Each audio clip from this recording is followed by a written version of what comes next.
Kraken is going to be forced now to end its crypto staking program in the U.S. and pay a $30 million fine to settle charges from the SEC. The agency said Kraken had failed to register the program, whereby investors earn a yield in return for locking up their tokens and allowing them to be used to facilitate transactions on the blockchain. It's the SEC's first crackdown on staking. As you may or may not know, the SEC recently took massive action against U.S. cryptocurrency exchange Kraken, forcing them to shut down their U.S. crypto staking service, deeming it illegal. That's S-T-A-K-E, not S-T-E-A-K. And forcing them to pay a $30 million fine. Now, I'm not on the side of big exchanges.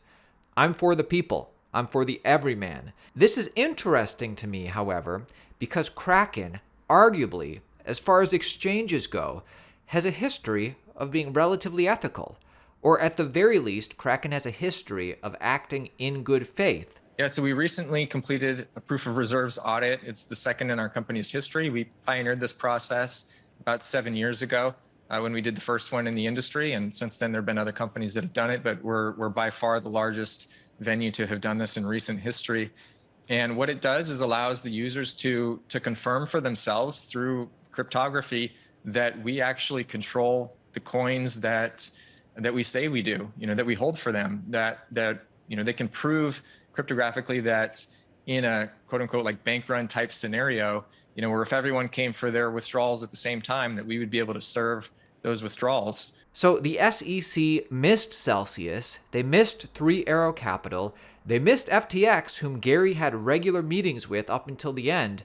So they missed all of these entities that were literally doing actual harm to retail investors, but they're going after Kraken? It seems off. Gary even put out this quaint little video so dumb retail investors like us can understand. Remember, if you have a stake, that's S-T-E-A-K, if you have a stake meant for two and cut it into 3 pieces, it's still the same amount of stake. That's why it's so important that these companies and platforms comply with the securities law. After all, the securities laws, regardless of what you think of stake or staking, they're good for investors. So the SEC charges Kraken with failing to register. They failed to register. As in, if they just would have registered, everything would have been okay. So why didn't they register? What if Kraken couldn't register? What if Gary Gensler saying crypto firms need to come in and register is fake? The SEC's own commissioner, Hester Peirce, essentially confirms this. Statement on the Securities and Exchange Commission's own website by Commissioner Hester M. Peirce directly after the SEC took action against Kraken. She says this: "Today, the SEC shut down Kraken's staking program and counted it as a win for investors. I disagree and therefore dissent. Kraken operated a service through which its customers could offer their tokens up for staking. The customers earned returns. The company earned a fee.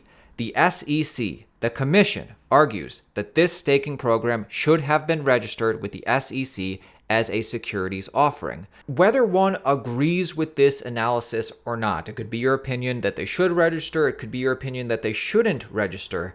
The more fundamental question is whether the SEC registration would have even been possible. Could they even have done it? She goes on to say, in the current climate, crypto-related offerings are not making it through the SEC's registration pipeline. She goes on to say that we have known about crypto staking programs for a long time. She should have been more involved with issuing clear guidance. But instead of taking the path of thinking through staking programs and issuing guidance, we again chose to speak through an enforcement action. Using enforcement actions to tell people what the law is in an emerging industry is not an effective or fair way of regulating. Moreover, staking services are not uniform, so one-off enforcement actions and cookie-cutter analysis does not cut it. Most concerning, though, is that our solution to a registration violation is to shut down entirely a program that has served people well. Now, the program will no longer be available in the United States, and Kraken is enjoined from ever offering a staking service in the United States, registered or not, ever again. So think about this, folks. Gary Gensler and the SEC could have put out clear guidance on crypto staking and could have given U.S. exchanges a month or so to update their terms. But instead, they use enforcement to cash grab $30 million and shut down Kraken staking. This is a clear move to stifle innovation and cut off the availability for retail to earn income on their staked crypto.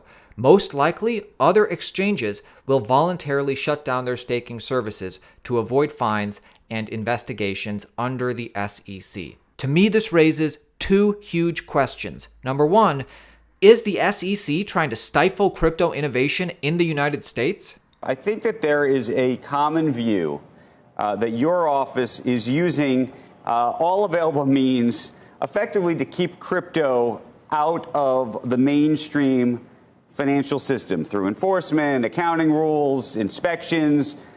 Clearly, there's not real guidance yet on custody. And this may very well be a reasonable policy choice, if that's the choice. The question is, if that's the choice, why not just say it publicly?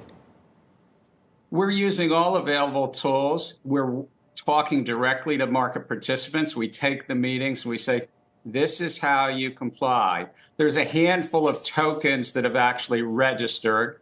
The intermediaries, the storefronts, if you wish, the casinos that people are investing in and investing at need to properly comply and disentangle these bundled products. The business model that they've set up is rife with conflicts. And so we've been very candid with them. I've done it in multiple speeches since I came to the agency. We'll continue to engage. We're technology neutral. But if this field has any chance of survival and success, it's time-tested rules and laws to protect the investing public. Disclosure, full, fair, and truthful disclosure. Address conflicts and disaggregate these bundled businesses, and don't have your hand in the customer's pocket using their funds or your own platforms.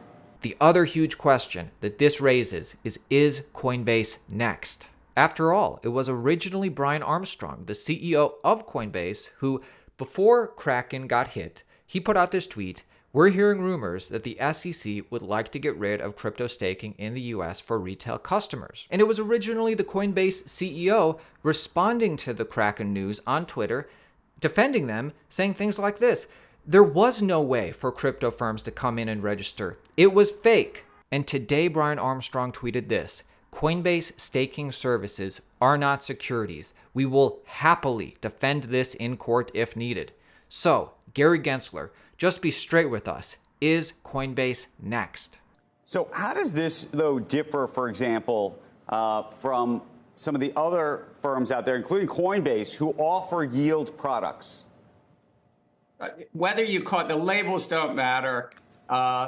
Long ago, Supreme Court Justice Marshall said this so eloquently. It's not about the labels. It's about the underlying economics.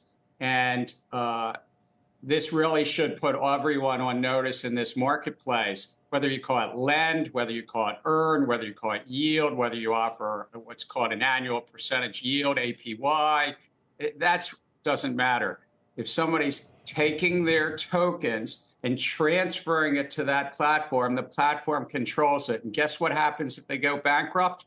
You stand in line at the bankruptcy court. There's a saying in crypto that says, not your keys, not your coins. So those other platforms should take note of this and seek to come into compliance, do the proper disclosures and registration and the like. Now, a silver lining is that if you self-custody and stake through self-custody, like Ethereum, for example, you're in complete control. There's nothing they can do to you. Even Gary Gensler himself admitted this in the video. There's an expression in crypto, not your keys, not your crypto. And actually, self-custody staking solutions like Ethereum and Ethereum products actually pumped on the news of the Kraken crackdown. But still, it seems that there's something fishy going on at the SEC, and their own commissioner, Hester M. Pierce, even had some harsh words to say. And again, she's on Team SEC, and she said this. I can only imagine what's really going on. Make sure you subscribe to our channel. This is a developing story. We're going to be updating you on this throughout the next couple of weeks, so stay tuned. Because honestly, Coinbase might be next, but it's also possible that the SEC is next. Kraken CEO calls on Congress to protect the U.S. crypto industry following settlement with the SEC over staking program. And Congress is about to launch a probe into the SEC and specifically their handling of FTX and Sam Bankman-Fried. More on this as it develops. Subscribe to the channel, like the video. See you tomorrow.